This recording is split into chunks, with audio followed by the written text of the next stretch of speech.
Vamos ahora con nuestro tercer panel, que trata sobre el futuro de los servicios financieros. Y quiero invitar, por favor, a que vayan tomando sus lugares nuestros panelistas, en este orden. Juan Pablo Bruso, CEO de Money. Por favor, si nos puede acompañar aquí arriba. James Scriven, gerente general BitInvest. Eduardo Torres Llosa, CEO del BBVA. Gracias. Ceres Lisboa, Senior Vice President de Moody's. Y modera este panel Pablo Casó, Latin America Head and Market Structure Strategy and Relations, Bloomberg. Eres el moderador. El título, El futuro de los servicios financieros. Los dejo para continuar y se agradece nuevamente que todos estén en sus lugares y los teléfonos en silencio. Gracias y buenas tardes. Muchas gracias.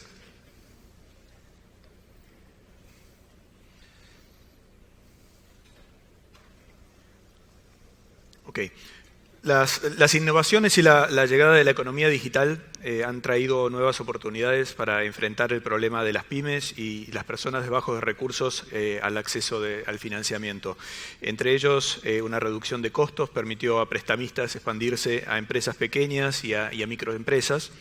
El acceso de los teléfonos celulares en áreas remotas han permitido a los habitantes el acceso a servicios financieros y esto también incluye un creciente uso de los datos para expandir los préstamos basados en riesgos a individuos y empresas en las cadenas de comercialización. Los avances en innovación y tecnología han empujado en forma significativa la inclusión financiera y beneficiado a individuos de bajos ingresos y pymes en forma mundial. Sin embargo, mucho de este potencial todavía está en vías de aprovechamiento. Los marcos legales y regulatorios y los estándares y prácticas de las industrias en muchas jurisdicciones aún no han sido actualizadas como para facilitar la adopción de la industria y la región de innovaciones en servicios financieros. Unos ecosistemas subdesarrollados en materia de información crediticia, operaciones seguras e insolvencia generan desafíos a los servicios financieros innovadores, así como a los tradicionales. Las barreras a las operaciones transfronterizas nos permiten a las pymes y micropymes aprovechar los beneficios de servicios innovadores más eficientes y accesibles que son resultado de mayores economías de escala y una mayor captura y difusión de datos. La experiencia en Latinoamérica en facturas electrónicas, por ejemplo, destaca el papel de las políticas públicas como catalizador de innovaciones en servicios financieros. Las políticas y regulaciones jugarán un papel crítico en permitir que las economías maximicen los beneficios de la innovación financiera, especialmente promoviendo el crecimiento inclusivo. La innovación está creciendo rápidamente en el sector financiero de América Latina. Un estudio del Banco Interamericano de Desarrollo y Finovista del 2017 contó que hay más de 700 plataformas fintech en la región, de las cuales casi la mitad, un 47%, son parte de las economías de la Alianza del Pacífico. El gran desafío está en el acceso insuficiente de información y datos de clientes. A pesar de que los miembros de la Alianza del Pacífico tienen un promedio por encima de la media sobre la información de crédito en la publicación del Banco Mundial Doing Business de este año. En este panel vamos a discutir estos desafíos, platicar sobre el contexto regional actual de los nuevos servicios financieros y la visión sobre el futuro inmediato y a mediano plazo de estos servicios. En nombre de este prestigioso panel quiero agradecer al Consejo Empresarial de la Alianza del Pacífico el habernos invitado para compartir opiniones sobre un tema altamente relevante y actual. Quisiera empezar con una pregunta general, Eduardo, si te parece bien, ya que estás a mi derecha, sobre cuáles han sido las innovaciones de mayor impacto, cómo han convivido los esquemas de la banca, inversiones y servicios financieros tradicionales con estos nuevos jugadores del ecosistema. Bueno, muy buenas tardes. Yo creo que la relación que hemos desarrollado nosotros con los nuevos jugadores, con los fintechs en particular, ha cambiado fuertemente a lo largo de los últimos años, ¿no? Al comienzo, yo creo que me atrevería a decir, para todos los bancos en general, veíamos hace 5, 6, 7 años a las fintechs como una potencial amenaza. Después nos hemos dado cuenta que realmente no son una amenaza tan grande como pensábamos. Y hemos tenido después tal vez una actitud, yo diría, siendo poco político, hasta paternalista, ¿no? Vamos a ver a las fintechs, vamos a comprarlas cuando necesiten capital, vamos a premiarlas cuando tengan una buena idea y vamos a ver qué podemos hacer por ellas. Yo diría que en los últimos 3 años la actitud ha cambiado de forma radical. Ahora vemos a las fintechs como una necesidad. Y lo digo sinceramente porque creo que los bancos nos hemos dado cuenta que hay un cambio dramático que está ocurriendo. En el caso de Perú, perdón que me refiera a Perú, pero es donde trabajamos, el cambio en la necesidad de ser bancos mucho más ágiles y modernos se ha vuelto absolutamente imprescindible para sobrevivir, ¿no? Lo digo sin dramatismo. Hoy el principal reto que enfrentamos los bancos no es un riesgo de ciclo económico, no es un riesgo de capital, no es un riesgo crediticio, no es tampoco, a diferencia, un riesgo reputacional. Hoy el riesgo que corremos los bancos es que no nos demos cuenta que el cliente financiero peruano, y me atrevería a decir incluso latinoamericano, porque esto es mundial, está cambiando de una forma dramática. Si a mí hace 3 años me hubieran dicho que el 50% de las transacciones iban a ser por banca móvil, no lo habría creído. Si me hubieran dicho que contratación de productos hoy, al mes pasado, representan el 23% de todas las contrataciones que se hacen por canales digitales, hace 3 años hubiera pensado que iba a ser 5 o 6% porque era 0. Hay una disrupción, un cambio en las dinámicas de relación con los clientes que está cambiando de forma exponencial. Y no solo cuantitativamente, sino también cualitativamente. Son mucho más exigentes y solicitan muchísimo mayor valor agregado. Y aquí es donde entra la importancia de trabajar con fintechs.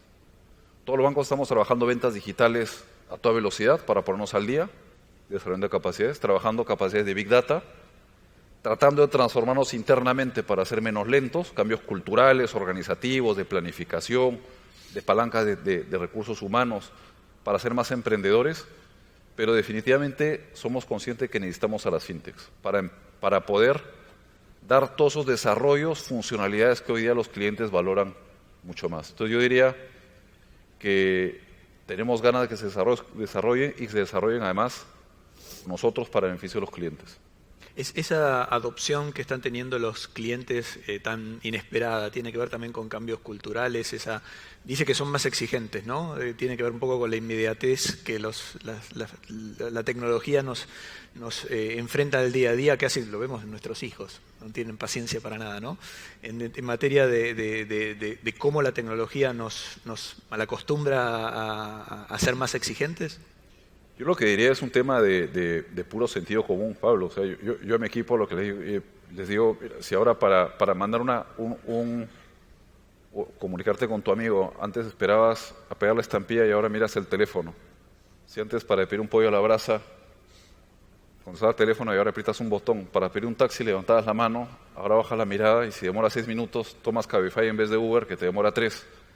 ¿Por qué pensar que el negocio bancario, que es tan cotidiano, el cliente va a estar dispuesto a aguantar la cola de 2 horas y que lo tratemos mal? Es un tema de puro sentido común. Entonces, si las entidades bancarias no bajamos el nivel de soberbia, estamos condenados. Entonces, para eso necesitamos ayuda. Perfecto. Lamento no tener para elaborar más teóricamente, pero es la cruda realidad, es lo que está pasando. Es donde estamos parados hoy, exacto. Y Ceres, tú tienes contacto muy cercano con bancos en Brasil, donde obviamente está ocurriendo esta revolución en forma significativa. ¿Qué experiencias puntuales puedes contarnos con respecto a la experiencia de Brasil? Bueno, hay una transformación permanente de los bancos, no solo en Brasil, en todo el mundo, y ejemplos de disrupción que ya pasaron. En Brasil es un ejemplo en el mercado de pagos. Los bancos...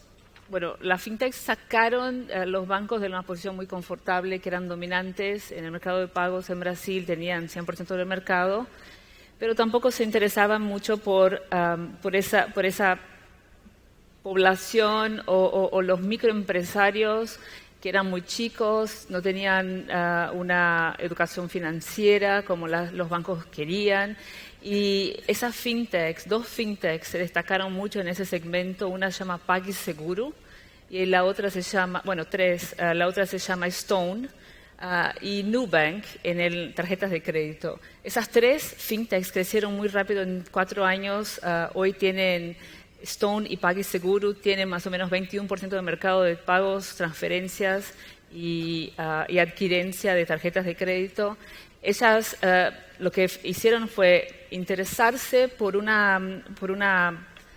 pymes, pero pymes muy chiquitas, pequeñas empresas, pequeños negociantes, negocios que no tenían acceso a bancos, no tenían acceso a las máquinas de tarjetas de crédito porque eran muy caras, cobradas muy caras por los bancos, y esas fueron y hicieron el papel de desarrollo de ese mercado y desarrollaron una máquina muy barata, transferencias inmediatas, lo que puso una presión muy fuerte a los bancos. Y lo que pasó es, en vez de quedar separados, claro que los bancos corrieron atrás y fueron y desarrollaron también sus propias máquinas para también poder ofrecer y competir con esos bancos, con esas empresas. Entonces, lo que la innovación bancaria trae para el sistema financiero es un costo a la eficiencia y una dinámica de competencia que antes no teníamos. Pero como vemos el desarrollo de la tecnología bancaria es que los grandes bancos, los incumbentes, aceleran la innovación, aceleran la implementación. Como dijo Eduardo, asócianse a las fintechs para acelerar esa innovación y con eso puede competir. Entonces, la cuestión es, ¿qué es el Bank of the Future? Si conviven las dos o no, que fue tu pregunta inicial, si conviven los dos tipos de servicios financieros, nos parece que sí, que los bancos siguen siendo los que tienen la información, tal vez no la usen como la usen las fintechs, y eso es lo importante, esa relación entre las dos partes, cómo se va a desarrollar para que el mercado tenga una inclusión financiera, una alcance a las personas que hoy no están incluidas, y ese es el papel de la innovación. Entonces, todas las cuestiones ligadas a ese tema son importantes porque es una transformación permanente. Perfecto. Juan Pablo, tú estás del otro lado del mostrador. Ahí Eduardo nos comentaba cómo había sido la actitud desde el lado de un banco. ¿Cómo es tu experiencia en la Argentina desde el punto de vista de tu relación con los bancos y con el Banco Central y los reguladores? Mi primera experiencia con los bancos fue hace unos 9 años atrás con el emprendimiento anterior, que era una especie de PayPal. Cuando tuvimos la idea, nos acercamos a un banco, abrir una cuenta, y todos los bancos no quisieron abrirnos cuentas, porque entendía que éramos competidores. Logramos, por vericuetos, seguir avanzando y seguir construyendo. Y hoy, como 4 años más tarde, cuando emprendemos la nueva compañía, la verdad que los bancos ya habían cambiado bastante y estaban mucho más abiertos a escuchar, a tratar de colaborar. Y fue un cambio bastante fuerte, por lo menos en la primera entrada. En general, en los medios, por lo menos en Argentina y creo que a nivel mundial, se intenta poner en la agenda fintechs para sus bancos. Creo que es una discusión superficial, más para todos nuestros países de Latinoamérica, donde nuestro sistema financiero en general es muy chiquito, se lo mide por la variable que sea. Y creo que ambos jugadores tenemos la responsabilidad de hacer crecer el sistema financiero en general, y no es una discusión de uno u otro. Claramente, fintechs y bancos no es Blockbusters versus Netflix, no es que uno va a desaparecer y otro lo va a reemplazar. El dinero duerme en los bancos. Hoy hay 100 trillones de dólares en activos globalmente en los bancos que duermen ahí, digamos. Las fintechs en general lo que venimos a hacer es generar una capa, un layer que interactúe mejor con los clientes, que tenga una mejor interfase, que el cliente sea el centro, y obviamente eso lo podemos hacer porque venimos sin legado, porque tenemos una hoja en blanco. ¿Cuánto de nosotros nos gustaría tener una hoja en blanco en nuestra vida y volver a dibujar, ¿no? Y de alguna forma los fintechs, como somos los nuevos, una de nuestras ventajas es tenemos tecnología, la tecnología nos permite ser eficiente, y todos procesos complejos, legado de tecnologías viejísimos y totalmente complejos de mantener. Cuando uno empieza de cero, eso no existe, y eso permite pensar en servicios nuevos, pensar en el usuario, y de vuelta, el centro siempre es el usuario, el centro siempre es la usabilidad, y eso creo que es lo que nos permitió destacarnos inicialmente. Y yendo a tu pregunta del Banco Central, quiero contar un poco todo. Tuvimos en Argentina muchísima suerte de que el Banco Central, a través de sus funcionarios, empujaron muchísimo la digitalización. No fue orientada a la fintech, ni mucho menos. Fueron muchísimas normativas que lo que aseguraban era la base y la infraestructura que sea eficiente. Cosas como que son obvias, pero que no existían. Que las transferencias sean automáticas, que los débitos sean automáticas, que existiera interoperabilidad entre cuentas bancarias y cuentas digitales, que los bancos pudieran abrir las cuentas, el onboarding totalmente digital, sin necesidad de tener presencia física. Ahora hay una nueva medida donde los QRs son interoperables, independientemente de quién haya adquirido comercio, de quién sea el QR que está en comercio. Cualquier banco, billetera, cualquier cliente de un banco, cualquier cliente de una billetera puede escanear ese código de barras y ese código QR, y realizar pagos. Con lo cual tuvimos una enorme suerte de que se enfocaron en pensar dónde están las fricciones existentes y cómo resolverlas. No es que estaban pensando en una regulación global, sino están enfocados en las problemáticas, y creo que eso fue muy bueno para los primeros pasos que están dando las fintechs. Es interesante comentar que muchas veces vamos a hablar después de la regulación dentro de este entorno, pero es interesante mencionar cómo a veces las regulaciones que no apuntan directamente a veces generan ese efecto cascada, o una regulación, por ejemplo, me comentabas, o decisiones como por ejemplo que los subsidios, las jubilaciones en Argentina se pagan en forma digital, hacen que mucha gente haya incorporado al mundo digital, y me mencionabas que muchas veces no saben cuál es su banco. Hay una enorme oportunidad en Argentina, y pasa en muchos países de América Latina también. La infraestructura está. O sea, primero está la infraestructura del lado de los celulares. La revolución no son las fintech ni mucho menos, sino la revolución, como contaban antes, es nosotros acceder como consumidores a distintos servicios, no solo financieros, a través del celular. Un celular hoy da acceso a muchísimas cosas, y la penetración de los celulares es lo que lo permite, ¿no? En el caso de Argentina, pero de vuelta es muy similar en muchos países, no hay un problema de acceso a la bancarización. En el caso de Argentina en concreto, el 80% de los adultos tiene una cuenta bancaria. Pero cuando uno le hace una encuesta y le pregunta cuál es tu banco, el 55% no saben cuál es su banco. Solo hacen referencia a su tarjeta de débito, que se llama Red Link o Banelco en el caso de Argentina, son las redes. ¿Por qué? Porque lo que hacen inmediatamente apenas cobran su sueldo, jubilación o subsidio, sacan del cajero el dinero y lo ponen en su bolsillo, y eso lo van administrando. Eso es exclusión financiera, y eso es donde tenemos que trabajar, darles servicios financieros inclusivos y también de calidad. Esa gente, obviamente, es lo que vemos normalmente, probablemente todos los que no estamos acá, todos los que estamos acá no lo hacemos, pero gente haciendo colas para hacer pagos, gente haciendo colas para hacer remesas, gente haciendo colas para recargar los celulares.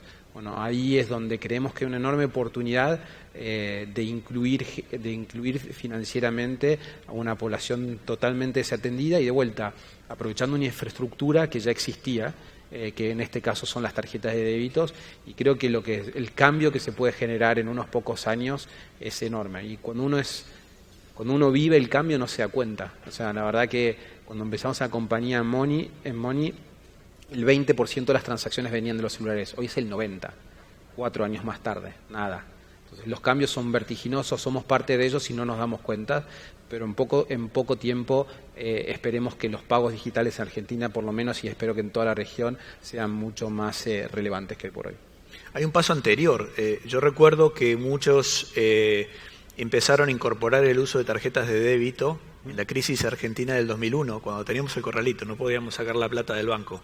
Y la única manera de sacarla era a través de, con un límite obviamente, a través de tarjeta de débitos. Y eso volcó muchísima gente que no había utilizado jamás en su vida una tarjeta de débito a hacerlo por primera vez. Eso evolucionó nuevamente después, como mencionas, a tu circunstancia. Y es interesante porque todos los que tienen que trabajar en el desarrollo de tecnologías innovadoras, y no hablo solamente de los reguladores, sino los demás participantes del mercado, es bueno mirar estas experiencias que muchas veces son de casualidad, con perspectiva, para sacar conclusiones sobre acciones. Eduardo, tú comentabas el caso de Estonia, por ejemplo, que es uno de los países digitales más digitalizados en el mundo. Tiene el ID digital. Yo me acuerdo de un gurú del FinTech que en una conferencia en Argentina mencionaba con orgullo, y se lo mostró al presidente Macri, su ID de ciudadano digital de Estonia.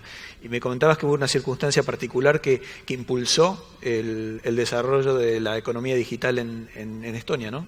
El caso de Estonia es interesante. Tuve la oportunidad de conversar largo rato y varias reuniones con el expresidente de Estonia. Estonia es un país pequeño, pero todos los trámites que hacen los ciudadanos de Estonia, absolutamente todos para el sector público, son digitales, salvo 3. 3 son presenciales: casarse, divorciarse y constituir una empresa. Todo lo demás es por vía digital. Y eso lo que ha permitido es que los niveles de corrupción sean 0 en Estonia, porque absolutamente todo lo que se hace se publica. La confianza que hay al sector público es tremenda. Entonces, ¿eso cómo se consiguió? Se consiguió porque en su momento Estonia, saliendo de una crisis, dijo: ¿cómo logramos posicionarnos como un país diferente? Y se dio la casualidad o la situación en la que se quedaron particularmente orgullosos con una empresa en particular, Skype. Y todos querían ser como Skype, todos los estonios querían ser como Skype. Y se formó un gran acuerdo nacional en el que el gran problema que había práctico era cómo enrolamos, la palabra es muy técnica, es una palabra fea, cómo enrolamos, cómo registramos a que todas las personas pudieran ser identificados digitalmente, que es la gran clave para la digitalización. Y ahí los bancos tuvieron una participación muy activa porque por propio interés los bancos querían que hubiera un mecanismo común de enrolamiento. Ese mecanismo común de enrolamiento, que fue pagado por los bancos porque les convenía, permitió, a la vez que se desarrollan funcionalidades para el sector público, permitió que el país se digitalizara. Es un proyecto conjunto bien bonito. Aquí en Perú, curiosamente, no sé cómo serán los demás países de la alianza, pero en Perú ya tenemos la identificación digital. Perú tenemos biometría dactilar y facial en el DNI. Tenemos lo más difícil, según decía el expresidente, pues es que no lo usamos, ¿no? Las oportunidades que hay de digitalizar un país son tremendas, ¿no? Perfecto. Yo diría que la primera conclusión que uno puede sacar es que al momento de definir una estrategia de desarrollo de tecnologías innovadoras, lo primero o uno de los temas importantes que tenemos que tener presentes es la naturaleza humana. Realmente ver cómo han surgido muchas veces tendencias de adopciones en masa, que muchas veces han surgido por circunstancias no planificadas, pero tal vez definirlas o aprender de esas experiencias para definir también en la planificación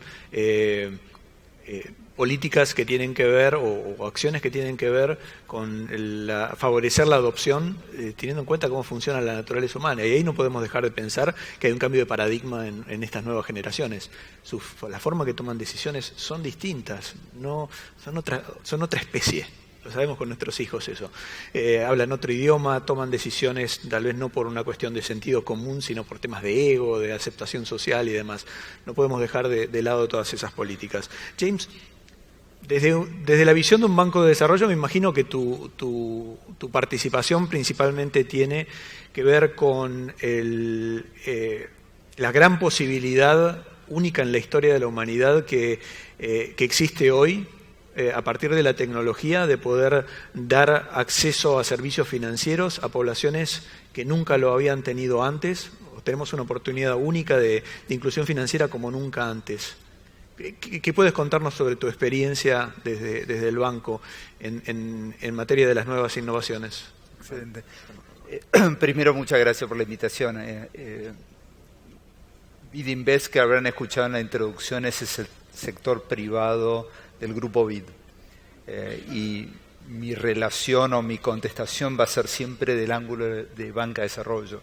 Eduardo hacía referencia a cómo Estonia se ha transformado en un país digital.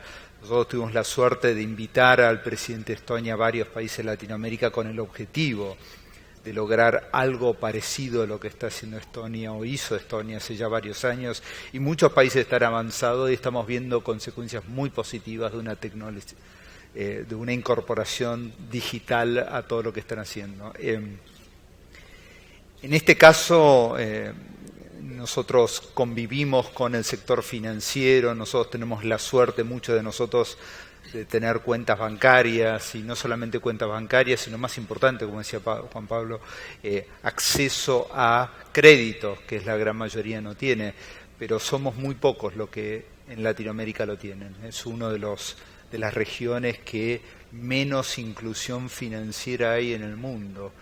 Y es por eso que desde el lado del desarrollo creemos que la tecnología es un leapfrogging hacia la inclusión financiera, en precio, en costo, en calidad de servicio. Entonces yo tuve la suerte, le contaba a Pablo, yo tuve la suerte hace unos años de ir a lo que se llama el Mobile Conference en Barcelona, y apenas entré había un cartel enorme que decía tecnología es la única industria en el mundo que puede lograr lo que se llaman los Objetivos de Desarrollo de las Naciones Unidas, que son 17, que incluye inclusión financiera o eliminar exclusión financiera. Con lo cual creemos, desde el punto de vista de desarrollo, creemos que hay innumerables ejemplos en el mundo de una inclusión financiera generado, una inclusión social, un crecimiento social, una expansión del producto. Hay varios países de Latinoamérica, pero uno de los países más reconocidos en el mundo ha sido Kenia. Kenia, al no haber tenido poco acceso a lo que es telefonía fija, hizo leapfrogging de no tener teléfonos a tener celulares, y por ende mucha gente ahí tuvo la suerte de combinar lo que es dinero electrónico con su acceso celular, y hoy la penetración bancaria en Kenia es alrededor del 95%, cuando hace menos de 10 años era el 20-30%. Entonces yo personalmente creo que en nuestras vidas vamos a poder lograr inclusión financiera guiada por tecnología, y ahí es bancos usando tecnología, la creación o la expansión de fintechs, de microfinanzas. Hay muchas áreas que lo están haciendo muy bien. Inclusive se ha hecho una emisión soberana en Kenia, en forma totalmente digital. Muy interesante. Y algo similar pasó también en China, donde no se utilizaba tradicionalmente las tarjetas de crédito, se utilizaban las tarjetas de débito, y hizo mucho más fácil la adopción de pagos digitales y la participación de las fintechs a cubrir ese espacio de crédito que no daban las tarjetas.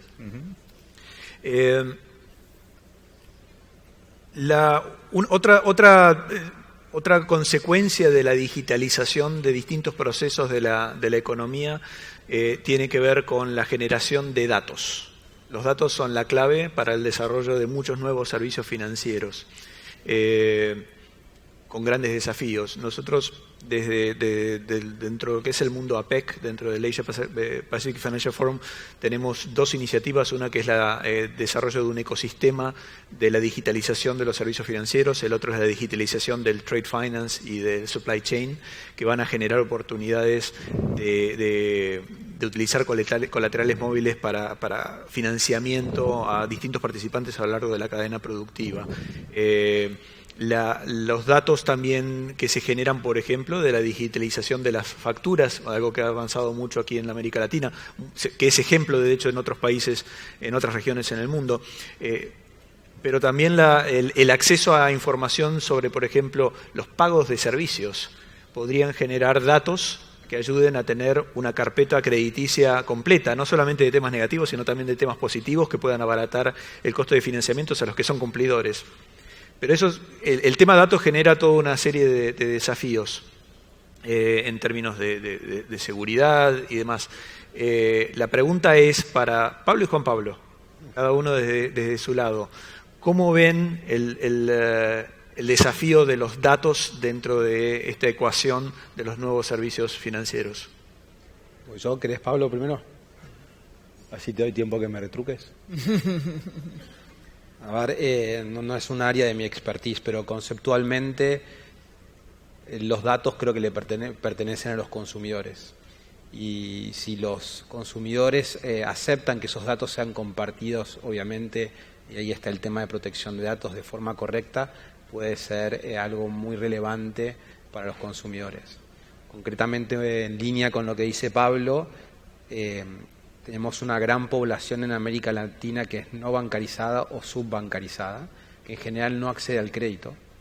En Argentina el ratio crédito por PBI es uno de los peores del mundo, es 14%, si no me equivoco Perú está en el 30 y pico y Chile está en el 80 y pico % y Estados Unidos en 180%.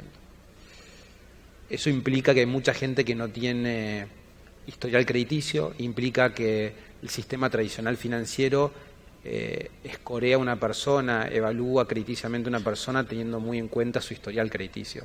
Entonces es el huevo y la gallina, ¿no? Si no tienen, no le dan. Entonces todo lo que sea información adicional siempre ayuda mucho de vuelta a cualquier jugador, sea un sistema tradicional o fintechs, digamos, a evaluar mejor crediticiamente a las personas.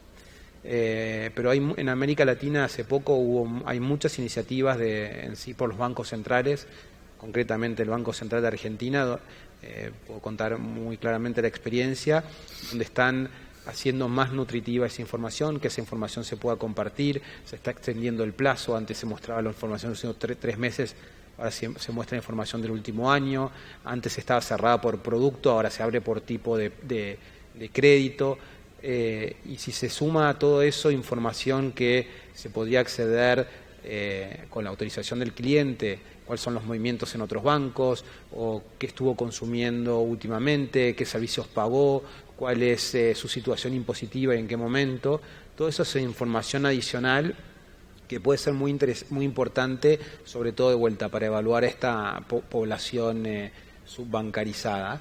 Obviamente él tiene el desafío de todo lo que sea protección de datos y el manejo correcto, pero la potencialidad de utilizar datos hoy no utilizados por el sistema tradicional creo que es muy interesante para esto, ¿no? En este caso para la inclusión de crédito a personas que hoy están desatendidas en ese sentido. Eduardo, me has contado que Perú está realmente muy avanzado en el tema de datos, ¿no? Tienen una excelente central de riesgo. Bueno, hago mención a un estudio porque me parece que con el paso del tiempo y con el avance tecnológico, sobre todo de modelos de propensión de ingresos, debe ser más válida la conclusión de ese tiempo. Me refiero a que hace varios años nosotros encargamos, dentro del grupo BBVA, que hiciéramos un estudio comparativo, participaron alrededor de 48, 50 países, para ver qué variables determinan que un país tenga mayor acceso al crédito y al ahorro versus otros países. Y al final del estudio de panel, un estudio estadístico muy elaborado, se dieron alrededor de 15 variables. Y la más importante, una que honestamente yo no esperaba que saliera, no la tenían en el radar, y es los países que tienen mayor capacidad de las entidades financieras recoger data de los clientes, esas son las que están más bancarizadas. Que realmente es de sentido común porque es tener variables para definir a quién le presto plata como banco. En el Perú tenemos una cosa curiosa, tenemos una de las mejores centrales de información que hay en América Latina, pero para clientes bancarizados.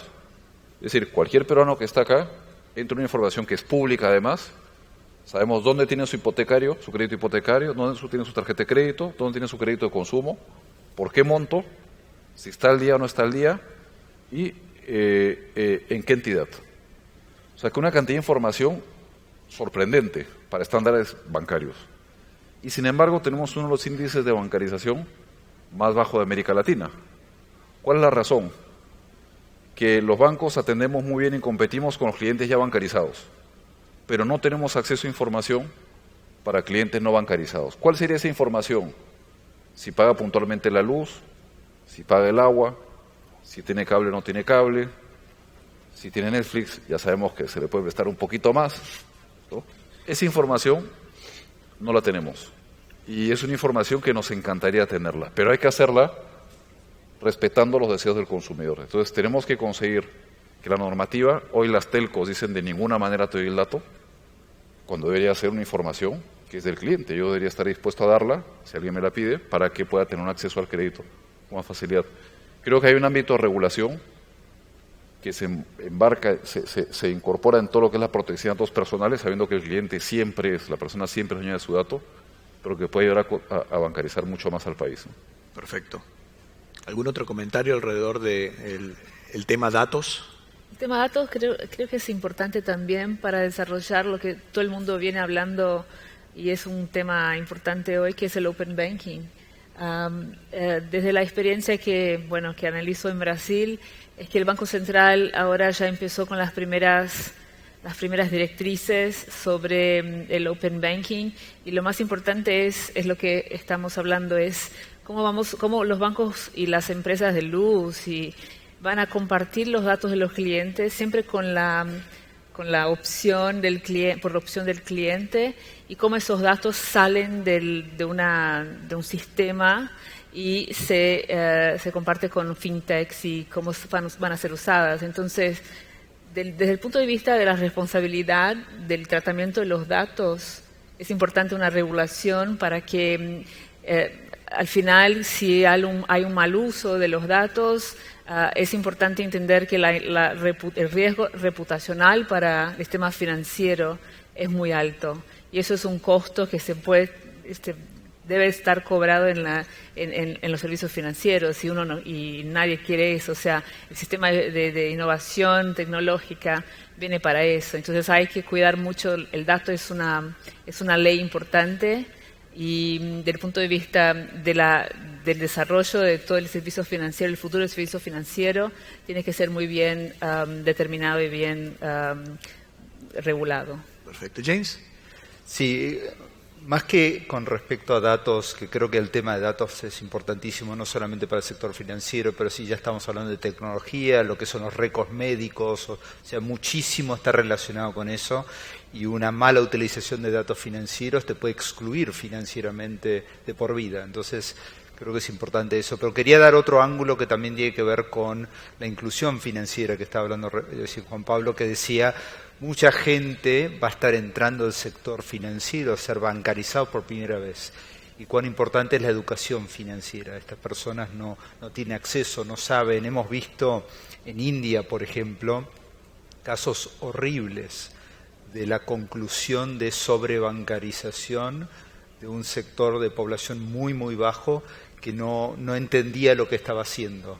Entonces, ahí el gobierno de India entró muy fuerte a regular lo que es educación financiera. Otro ejemplo es Sudáfrica. Sudáfrica sí está siendo incluido por primera vez en el sector financiero, y el sector financiero no te explicó bien qué estabas haciendo, esa persona puede decir: no pago mi deuda. Es así de simple, con lo cual yo creo que hay una responsabilidad enorme de las personas más sofisticadas, en este caso el dador del crédito, de trabajar mucho en lo que es educación financiera. Como las reglas de protección al inversionista de los fondos para los inversionistas no calificados. Sí, Juan Pablo. Eduardo, perdón.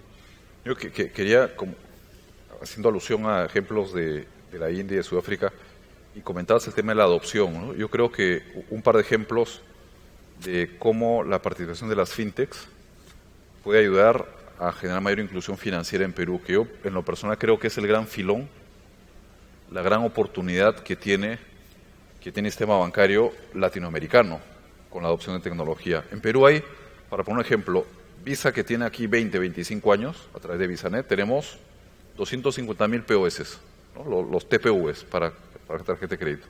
Eso es una cantidad ínfima para Perú, que tiene millones de microempresas.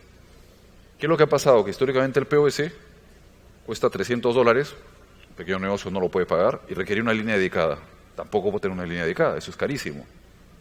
Hoy día, una fintech, gracias a la incorporación de la tecnología, que se llama EasyPay, en menos de un año ha colocado 80.000 POS. Es un aparatito que cuesta 100 soles, que va por datos, no requiere telefonía, y que va a pasar como pasa en la India, que una persona en el exterior, en la India lo que pasa es que cuando alguien te toca el vidrio limpiándote la luna, para pagarle te acepta tarjeta, ¿no? Entonces bajas y pasas tu tarjeta y pagas con tu mobile POS, se llama, ¿no? Eso, el acceso que le genera a las pymes es brutal, porque significa que la pyme puede llevar mejor récord de sus operaciones, significa que puede tener más ventas, significa que con los payment facilitators, dándole facilidades, se le puede llegar a formalizar, porque muchas veces la pyme no se puede formalizar porque no sabe cómo formalizarse. Es decir, ese es un ejemplo que no es teórico, eso está pasando hoy en Perú, ¿no? Hoy en Perú, y eso va a explosionar. Pero cuando la SUNAT logre enchufar sus aplicativos la declaración electrónica, el impacto va a ser tremendo, ¿no? Otro ejemplo, en Perú tenemos la startup más grande de América Latina, hecha por los bancos y entidades financieras, se llama BIM, billetera móvil. Quisimos copiar la experiencia de Kenia. Hablando de adopción, nos está costando muelas.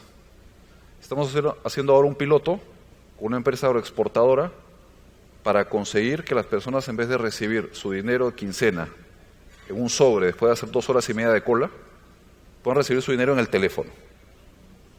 Las estamos convenciendo de que pongan su dinero al teléfono y no se acerquen directamente al cajero automático y con una transacción saquen el dinero al cajero, porque pueden sacar sin tarjeta. No es lo que queremos es que dejen el dinero en el teléfono. Que no es el teléfono, por si acaso, es una cuenta electrónica, o sea, no se pierde el teléfono, no se pierde el dinero, ¿no? El dinero está en una cuenta electrónica. Lo que queremos hacer es generar un ecosistema digital para que pueda comprarle al bodeguero, y el bodeguero pagar el impuesto, que ya lo puede hacer, su RUS, que lo pueda pagar con el dinero electrónico, lo cual quitamos. Estamos avanzando piano a piano. Si conseguimos resolver eso, estamos hablando de que 350.000 personas que todas las quincenas hacen cola bajo el sol, 2 horas y media, van a poder recibir su pago, y como tienen vinculada una cuenta bancaria, se les puede ofrecer microseguros, cosa que no tienen, les podemos ofrecer microcréditos, porque parte de BIM son empresas microfinancieras y compañías de caja de ahorro y municipales, que van a ese segmento objetivo, es decir, bancarizar como se ha hecho en otros países. Eso hoy día lo tenemos, hoy día lo estamos haciendo. Y otro ejemplo, para no tomar el tiempo, pero es que es interesantísimo, es lo que está pasando en el mundo del factoring. El gran problema de las pymes es cuando la factura, el cliente grande se demora en pagarle, la mata. En Perú el pago de facturas puede ser de 60 hasta 120 días. Es bestial. Han aparecido, hoy hay en el Perú alrededor de 40 empresas de factoring, 37. Muchas utilizando tecnología. Y eso permite descontar mucho más rápido. Eso, si se masifica, puede tener un impacto muy grande en la economía de las pymes. Entonces, les facilita la facturación y las ventas. Les facilita la interconexión porque va a hacer pago a través y transferencias a través del teléfono. Les facilitas el capital de trabajo. La revolución que puede haber en el mundo de las pymes es muy interesante, ¿no? Y se puede aprender otras experiencias, como la India, como Kenia, pero hoy esa tecnología en Perú está disponible, y está disponible en los países de la región. Entonces tenemos una infraestructura que es condición necesaria pero no suficiente, evidentemente como vemos en el caso de Perú, y vemos cada vez más la importancia de estrategias de adopción. Caso les comentaba, en el caso de China, se ha utilizado lo que se llama el gamification, el uso de los juegos. Saben que en realidad el tema lúdico es un tema muy poderoso en la naturaleza humana. WeChat, que es el WhatsApp chino, generó un juego en el cual nosotros formamos un grupo de mensajes, yo creo un pequeño paquete digital que tiene dinero digital, y lo pongo. Y automáticamente el primero que lo agarra se queda con ese dinero. Fue un éxito y logró que muchísimas muchas personas en la China incorporen el tema de pagos digitales por el lado de un juego. Es muy interesante, que a veces hay que ser muy creativo, ¿no? Para lo que tiene que ver con lo que es adopción. James, ¿tenías algo que comentar? Sí, Pablo, cuando hablaste recién tenemos la infraestructura, creo que es importante resaltar que ante la buena voluntad o los avances tecnológicos uno puede excluir mucho más rápido a la gente que no tiene acceso a tecnología. Entonces creo que un esfuerzo que todos estamos haciendo, la banca estamos haciendo, es crear la infraestructura física tecnológica para que todos tengan acceso a Internet. Un buen ejemplo es acá en Perú. Nosotros invertimos recientemente en una compañía que se lanzó hace muy poca, Telefónica, Facebook, se llama Internet para Todos. Hay un stand por ahí afuera que básicamente va a proveer al 100% de la población de Perú Internet. Lo digo porque vengo de un país como es Argentina, donde no todos tenemos acceso a Internet. Entonces, el hecho de seguir invirtiendo en eso es importante porque las personas que no van a tener acceso a tecnología van a quedar excluidos. Clarísimo. Hablamos de regulación. También hay un cambio de paradigma, ¿no? Los reguladores encuentran un escenario paradójico donde, por un lado, en poco tiempo, con una mezcla de blockchain, más contratos inteligentes, más inteligencia artificial, van a tener la capacidad de, si quieren, hacer una regulación y monitoreo en tiempo real, monitoreo del mercado en tiempo real. Pero por otro lado tienen un gran desafío, que es tecnologías que van avanzando constantemente, por un lado, y por el otro, modelos de negocios que también van cambiando constantemente. Entonces el regulador, la verdad, se la va a encontrar muy difícil. Una de las herramientas que se han utilizado es el uso de los sandboxes o laboratorios de prueba. En Brasil creo que lo han hecho, en México están contemplados. ¿Ceres, quieres comentar algo sobre experiencia en Brasil? Empezaron a hacer ahora. Están discutiendo la tecnología del blockchain, invitan a algunos participantes entre bancos tradicionales, fintechs y otros del mercado para hacer un test en un ambiente controlado de lo que va a ser cuando cómo se autorregula y cuáles son los riesgos y las ventajas. Y esos sandbox son importantes para que las cosas queden bien, o sea, que la estabilidad financiera sea garantizada y no haya un riesgo sistémico con una aplicación de una tecnología, determinando algo que no se conoce. Y eso se empieza, ya hicieron en Australia, ya lo hicieron en Inglaterra, y en Latinoamérica están empezando en Brasil y en México a hacer sus propios sandbox adentro del regulador con los participantes del mercado o varios reguladores, no sé, el del mercado de capitales con Banco Central, y ahí determinan cuáles van a ser las reglas del juego. Y eso va a ser importante para que la disrupción tampoco cree un escenario de instabilidad financiera para las economías locales, ¿no? Perfecto. Hay un caso interesante que es el caso del sureste asiático. Dentro de lo que es el Asia Pacific Financial Forum, una de las iniciativas que tenemos en América Latina para este año es ver la posibilidad de expandir esa experiencia o de copiarla. El IFC, junto con la Autoridad Monetaria de Singapur y la Asociación de Bancos del Sureste Asiático, hicieron un joint venture y crearon algo que se llama AFIN, el Asian Financial Innovation Network.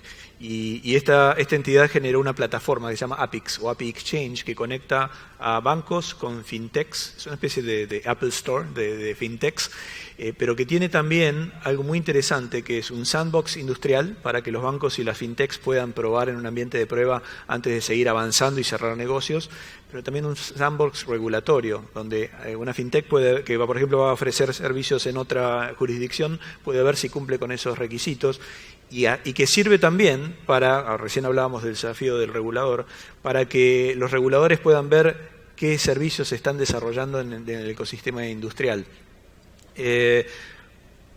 Ahora, volviendo al desafío que tienen, o a los desafíos en líneas generales que tienen los reguladores, Juan Pablo, el mundo digital cada vez va cambiando los límites de qué entidad es qué tipo de entidad. ¿Cómo crees tú que debería ser el enfoque de los reguladores con respecto a estas nuevas tecnologías? Primero, a mí la definición de fintech es una definición del lado de negocio, es una descripción de negocio, y a veces la definición de fintech es muy finita, qué es y qué no es fintech. Con lo cual creo que primer pensamiento es que pensar si regular a las fintechs o no es una buena forma de estructurar, porque, de vuelta, primero la fintech es un colectivo muy grande con muchísimos modelos de negocio distintos, con lo cual lo que hay que pensar, los reguladores lo que deberían pensar, el marco para pensar sería distinto, sería cuáles de esos modelos de negocio deberían ser regulados, cuáles ya están regulados en el mundo tradicional y deberían seguir los mismos pasos. Estamos totalmente convencidos de que tiene que haber total simetría entre los distintos jugadores. Con lo cual la discusión no es fintech o no fintech, sino qué modelo de negocio requiere regulación para asegurarse que los consumidores finales estén protegidos y que el sistema financiero en general esté protegido.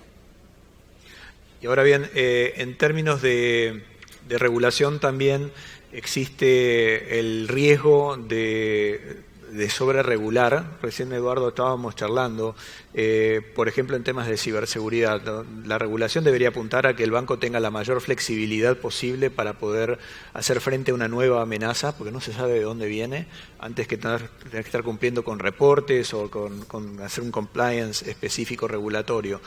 ¿Cuál es tu visión desde la banca del enfoque de los reguladores? Pensé que esa no me la ibas a hacer. Perdón. La verdad es que el tema de ciberseguridad tengo sentimientos encontrados, ¿no? Porque es el tema clave si queremos digitalizar. O sea, el talón de Aquiles de la digitalización de un país es la ciberseguridad. Por ejemplo, en Estonia, que hablaba mucho tiempo de esto para comentar la anécdota, ellos decidieron que por arquitectura no iban a tener una base de datos centralizada, porque era demasiado peligroso. Es decir, salud por su parte, interior por su parte, registros públicos por su parte. No hay una gran base de datos, lo que significa que hay que poner de acuerdo a mucha gente, porque normalmente tú nombrarías a la autoridad de datos y ese es el que la hace, ¿no?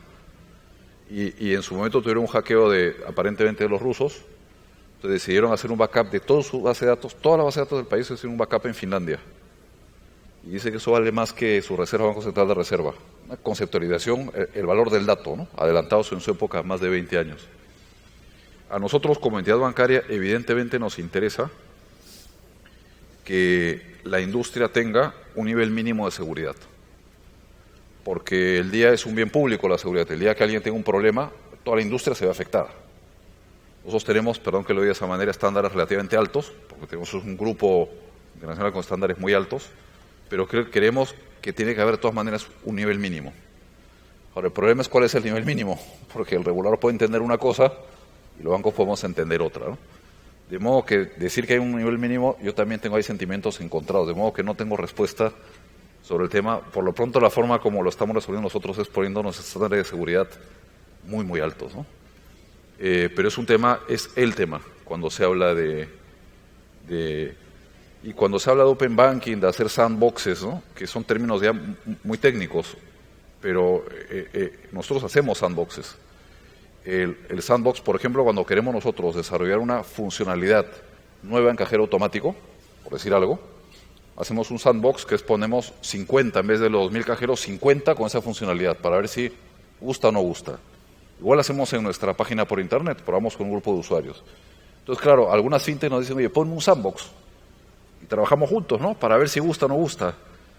Pero claro, ahí tenemos un tema no resuelto, la ciberseguridad, porque tú te conectas con la fintech a través del API. El API es el enchufe, ¿no? Y para hacer un sandbox regulatorio, todos los bancos tienen que estar enchufados con los mismos enchufes. Entonces, es un tema bien complejo el de la ciberseguridad. Por lo menos, o mi equipo me lo hace ver como bien complejo. Perfecto. Entonces, Es como el penal de anoche. Quería ponerte un desafío sobre el final. Bueno, yo creo que ya estamos en una etapa de conclusiones, y la primera conclusión, y voy a volver con Eduardo, así no le doy tiempo de recuperarse, estamos en la Alianza del Pacífico. ¿Por qué es importante hablar sobre los nuevos servicios financieros, la digitalización de la economía y las oportunidades que genera en el contexto de la Alianza del Pacífico? Yo creo, lo escuchábamos en el panel anterior, la Alianza del Pacífico es una huella geográfica de gente joven. Escuché que 80% de la gente es joven en la Alianza del Pacífico. Serían cifras similares a la de, un poquito alta me parece, pero en cualquier caso, la Alianza del Pacífico es una alianza de gente muy joven. Y cuando hemos hecho estudios para adopción digital, la edad es clave. Es así de simple. Además del acceso, la frecuencia de uso, acceso a Internet, y la edad es clave.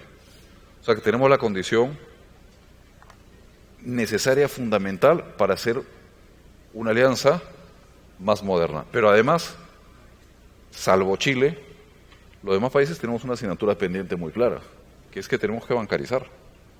O sea, no hay progreso económico en un país ni en una región si no hay bancarización. Eso, por el activo o por el pasivo, pero hay que bancarizar.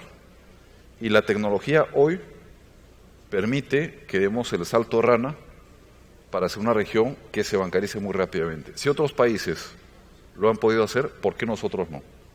Y para eso tenemos que hacerlo de la mano con el sector público, con la academia y en equipo, ¿no? Podemos intercambiar, podemos armonizar políticas, podemos intercambiar ideas, podemos traer proyectos piloto conjunto, podemos hacer sandboxes regionales.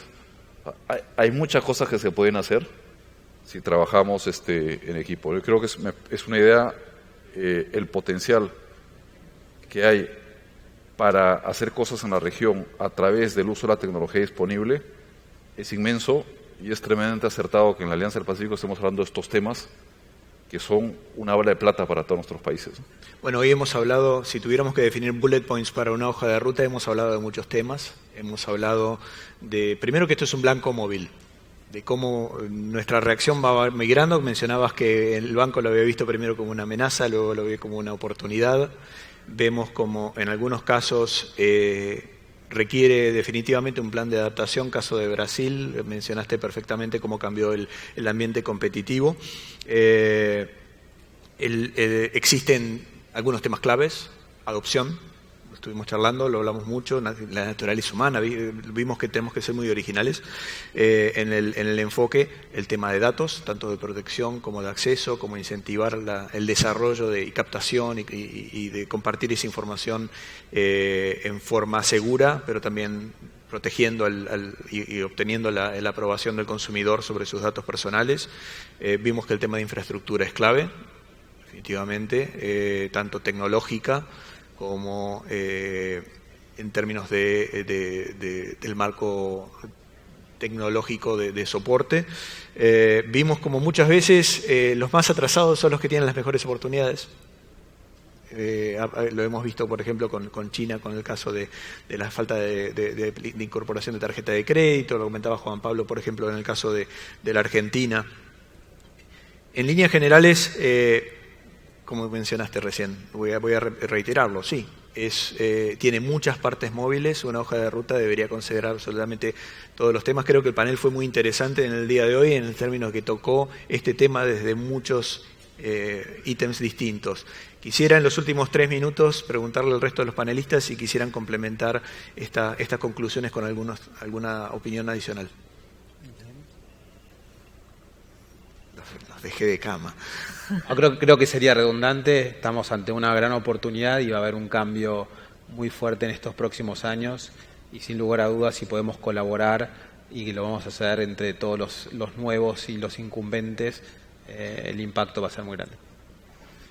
Yo agregaría, y un poco contestando tu pregunta, Eduardo, sobre por qué la Alianza del Pacífico, sin desmerecer a otros países en la región. Probablemente la Alianza del Pacífico tenga los mejores reguladores, los más sofisticados, tengan la infraestructura que es necesario, con lo cual uno pensase que ahí están las estrellas alineadas para que el progreso e inclusión financiera venga acarreado con un rol tecnológico enorme. FinTech está definitivamente en la agenda de los 4 reguladores. México ya la sacó, Colombia ha avanzado, Chile lo tiene como prioridad, me lo comentaba Joaquín Cortés, y me he reunido ayer con el superintendente en Perú, también me ha comentado, obviamente en el Consejo Consultivo lo tiene como uno de los temas, así que definitivamente. Y obviamente el Consejo Empresarial lidera, ahora el capítulo chileno que está tomando la presidencia tiene la iniciativa de integración financiera, ha sacado una hoja de ruta recientemente. Esto definitivamente, como hemos concluido recién, es un tema que debería estar incluido, principalmente porque el principal beneficiado de los nuevos servicios financieros es el más desprotegido, el que no ha tenido la posibilidad de participar en los beneficios que el mercado financiero puede darles. Les quiero agradecer a los panelistas, realmente ha sido una charla muy productiva, hemos tocado todos los temas que deberían formar parte de una hoja de ruta. Muchas gracias. Agradecemos de manera muy especial la participación de los miembros de esta sesión.